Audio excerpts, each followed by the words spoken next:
Après le vieillissement de la population, l'autre contrainte que nous pouvons encore relever au niveau de la population, c'est l'exode rural massif.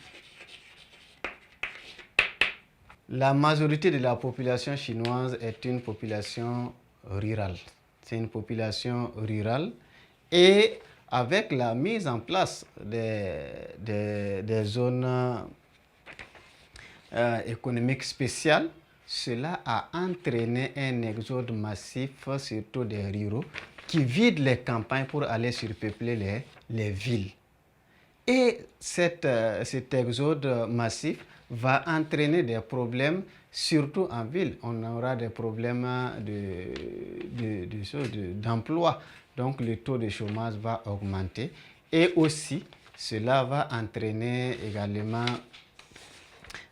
d'autres problèmes, surtout le surpeuplement, la pollution, ainsi de suite. Et cela aussi va entraîner un problème en campagne, puisque cela va dépeupler les campagnes. Les campagnes vont se vider et les villes seront surpeuplées. Donc, nous allons avoir des difficultés pour la mise en valeur des zones rurales. Et il y aura aussi des problèmes qu'il faut supporter, qu'il faut résoudre au niveau de la ville, surtout les problèmes d'emploi, mais aussi d'autres problèmes liés à la forte concentration des hommes dans un espace encore restreint. On peut avoir la dégradation des ressources naturelles, ainsi de suite. Donc cela va causer un problème pour le développement économique. Et pour un peu supporter, pour un peu minimiser les conséquences liées à cet exode rural-là, les autorités chinoises avaient pris des mesures pour pouvoir maintenir la population rurale sur place en créant ce qu'on appelle des emplois non agricoles.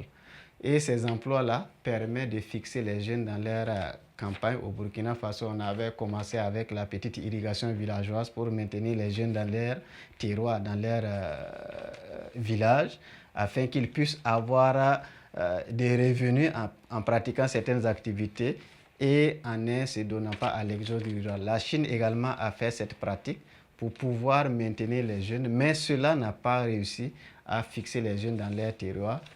L'exode continue. On juge que la ville, c'est le meilleur endroit pour améliorer ses conditions de vie. Après cet exode rural qui constitue un problème, il y a le problème des minorités. Le problème des minorités.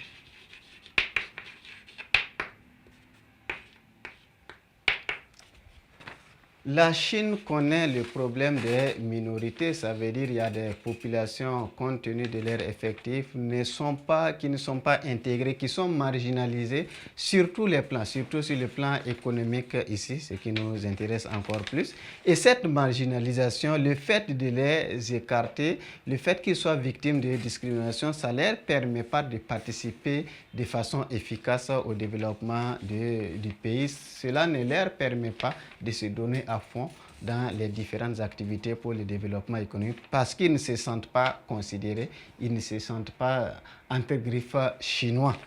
Et ce problème des minorités est un problème très sérieux qui impacte beaucoup d'activités dans beaucoup de zones en Chine. En plus des problèmes de minorités, nous pouvons aussi parler de l'urbanisation. L'urbanisation grandissante.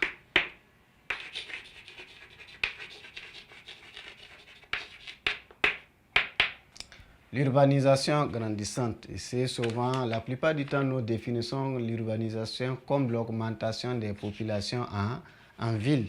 Et plus la population s'augmente en ville, plus les problèmes également prennent de l'ampleur, les problèmes s'augmentent. On aura surtout les problèmes d'emploi, comme j'ai cité avec l'exode rural.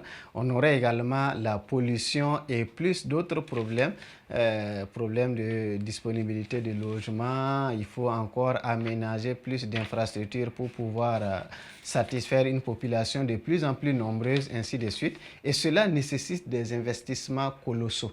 Et ces investissements également peuvent avoir un impact sur le développement économique parce qu'il faut investir plus dans des activités ou bien des secteurs sociaux au détriment des secteurs qui peuvent être productifs comme l'industrie, ainsi de suite. Il faut investir désormais beaucoup dans la santé, dans l'éducation parce que la population devient de plus en plus nombreuse et cette population a besoin de certaines conditions pour pouvoir participer efficacement au développement économique. Et pour mettre en place ces conditions, il faut investir énormément et ces investissements peuvent avoir un impact sur le développement économique de la Chine. Donc voici un peu les contraintes liées à la population chinoise que nous pouvons relever. Le vieillissement de la population chinoise qui est un obstacle au développement compte tenu du problème de main-d'œuvre que cela va poser à l'avenir, l'exode rural massif qui vide les campagnes, qui dépeuple les grandes villes et qui crée un lot de problèmes.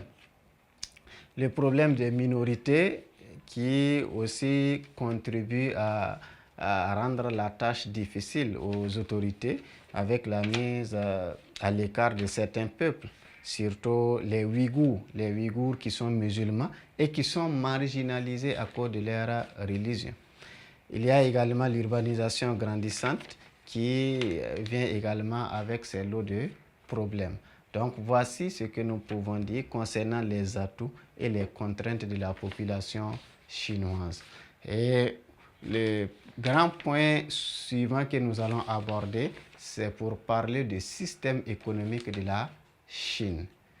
Quel est le système économique que la Chine a mis en place pour pouvoir amorcer un développement économique important? Quel est ce système-là que le pays a mis en place qui lui a permis de passer d'un pays très arriéré, un pays peut-être insignifiant sur le plan économique, à la deuxième économie du monde après les États-Unis. C'est un bond spectaculaire, c'est une évolution spectaculaire, c'est une voie originale empruntée par les autorités chinoises depuis l'ère Deng Xiaoping, depuis Mao Zedong, en passant par Deng Xiaoping à partir des années 1975-1976 jusqu'au président chinois actuel Xi Jinping. La même idéologie, le même système économique demeure et contribue à rendre la Chine encore plus performante sur le plan économique.